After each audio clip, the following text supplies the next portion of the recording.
রাধে কৃষ্ণ বন্ধুরা, কেমন আছেন আপনারা? আশা করি সবাই ভালো আছেন।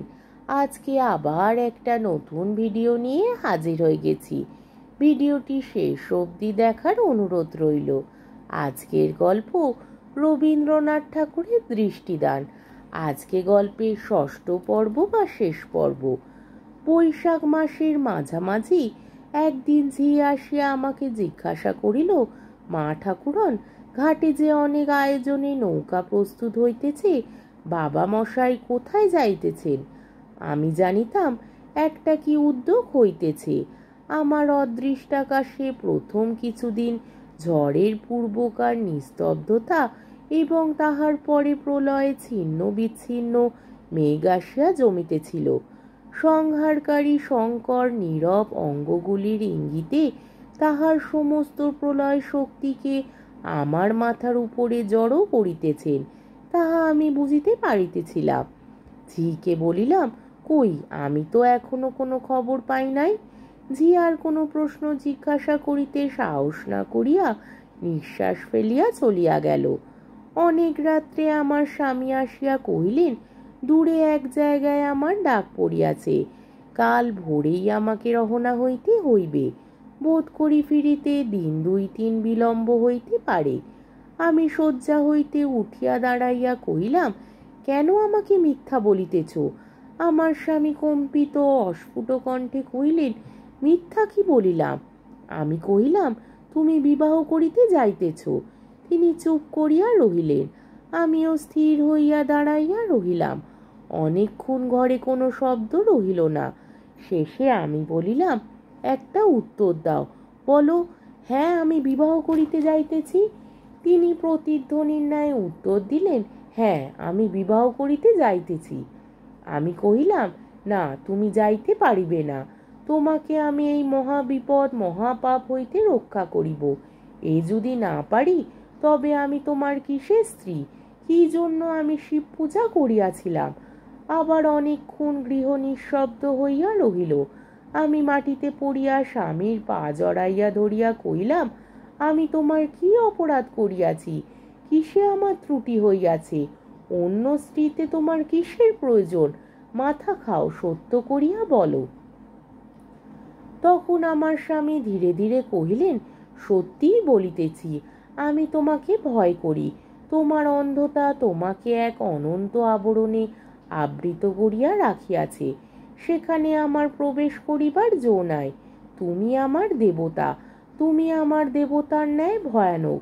তোমাকে লইয়া প্রতিদিন গৃহকার্য করিতে পারি না। যাহাকে বকিব, ঝকিব, রাগ করিব, সোহাগ করিব, গহনা গড়াইয়া দিব, এমন একটি সামান্য রমণী আমি চাই। আমার বুকের ভেতর চিরিয়া দেখো, আমি সামান্য রমণী। আমি মনের মধ্যে সেই নববিবাহের বালিকা বই কিছু নই। আমি বিশ্বাস করিতে চাই, নির্ভর করিতে চাই, পূজা করিতে চাই। তুমি নিজেকে অপমান করিয়া আমাকে দুঃসহ দুঃখ দিয়া তোমার চেয়ে আমাকে বড় করিয়া তুলিও না। আমাকে সর্ববিষয় তোমার পায়ের নিচে রাখিয়া দাও। আমি কি কি কথা বলিয়াছিলাম সে কি আমার মনে আছে? ক্ষুব্ধ সমুদ্র কি নিজের গর্জন নিজে শুনিতে পায়?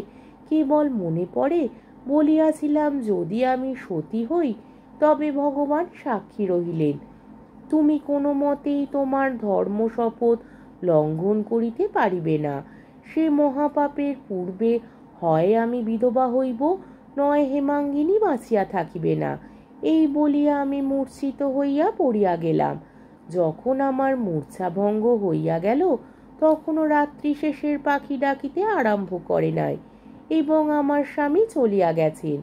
আমি ঠাকুর ঘরে দ্বার রুদ্ধ করিয়া পূজায় বসিলাম। সমস্ত দিন আমি ঘরের বাহির হইলাম না। সন্ধ্যার সময় কাল বৈশাখীর ঝড়ে দালান কাঁপিতে লাগিল। আমি বলিলাম, না যে, হে ঠাকুর, আমার স্বামী এখন নদীতে আছেন, তাহাকে রক্ষা করো। আমি কেবল একান্ত মনে বলিতে লাগিলাম, ঠাকুর, আমার অদৃষ্টে যাহা হইবার তাহা হোক, কিন্তু আমার স্বামীকে মহাপাতক হইতে নিবৃত্ত করো। সমস্ত রাত্রি কাটিয়া গেল। তাহার পর দিনও আসন পরিত্যাগ করি নাই। অনিদ্রায় অনাহারে কে আমাকে বল দিয়াছিল জানি না। আমি পাষাণ মূর্তির সম্মুখে পাষাণ মূর্তির মতোই বসিয়াছিলাম। সন্ধ্যার সময় বাহির হইতে দ্বার ঠেলাঠেলি আরম্ভ হইল।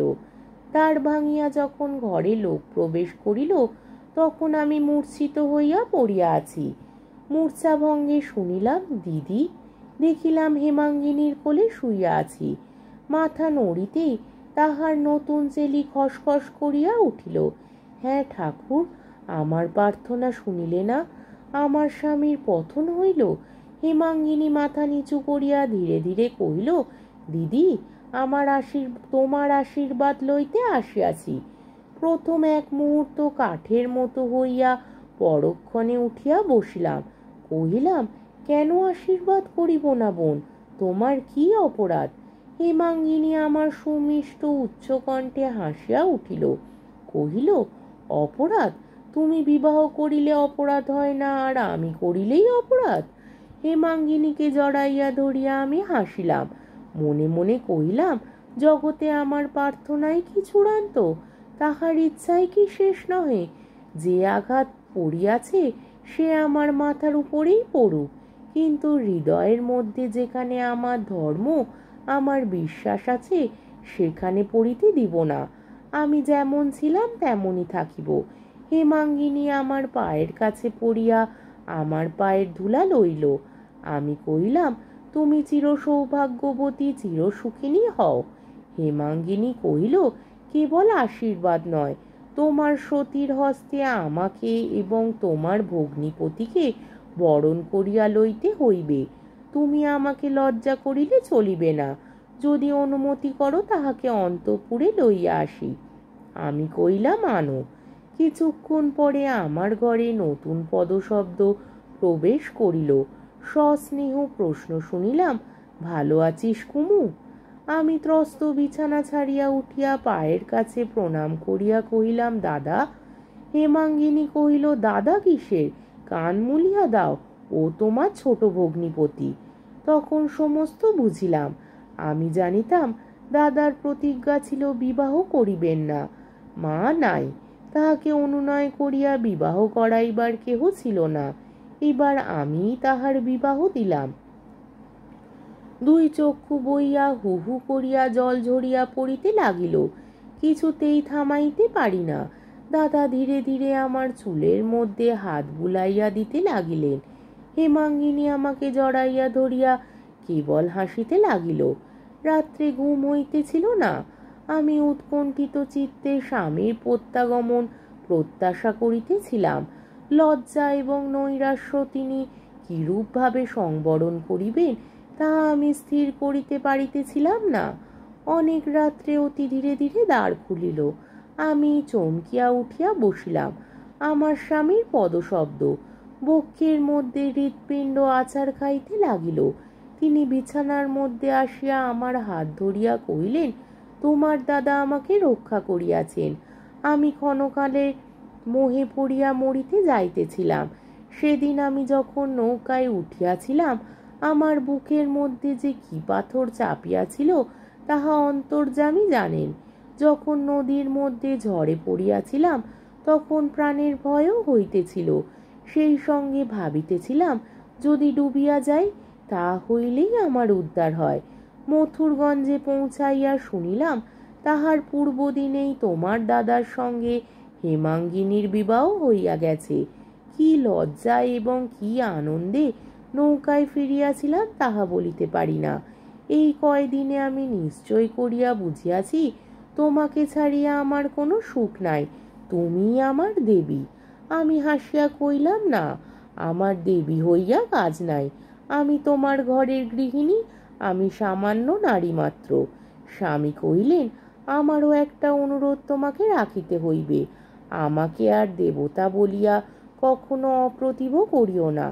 পরদিন হুলুরব ও শঙ্খধ্বনিতে পাড়া মাতিয়া উঠিল। হেমাঙ্গিনী আমার স্বামীকে আহারে উপবেশনে প্রভাতে রাত্রে নানা প্রকারে পরিহাস করিতে লাগিল। নির্যাতনের আর সীমা রহিল না। কিন্তু তিনি কোথায় গিয়াছিলেন, কি ঘটিয়াছিল, কেহ তাহার লেশমাত্র উল্লেখ করিল না। আজকের গল্পটি এখানেই শেষ হলো। আমার ভিডিওটি যদি আপনাদের ভালো লেগে থাকে তাহলে আমাকে কমেন্টের মাধ্যমে আপনাদের মূল্যবান মতামত অবশ্যই জানাবেন এবং আমার ভিডিওটিকে লাইক ও শেয়ার করার ও আমার চ্যানেলটিকে সাবস্ক্রাইব করারও অনুরোধ রইল। তাহলে আজকের ভিডিওটা এই অবধি। পরের দিন আবার অন্য কোনো গল্প নিয়ে হাজির হয়ে যাব। ততক্ষণ পর্যন্ত আপনারা সবাই ভালো থাকবেন, সুস্থ থাকবেন, সাবধানে থাকবেন এবং আমার ভিডিওটি দেখতে থাকবেন। তাহলে আজকে আসি। রাধে কৃষ্ণ।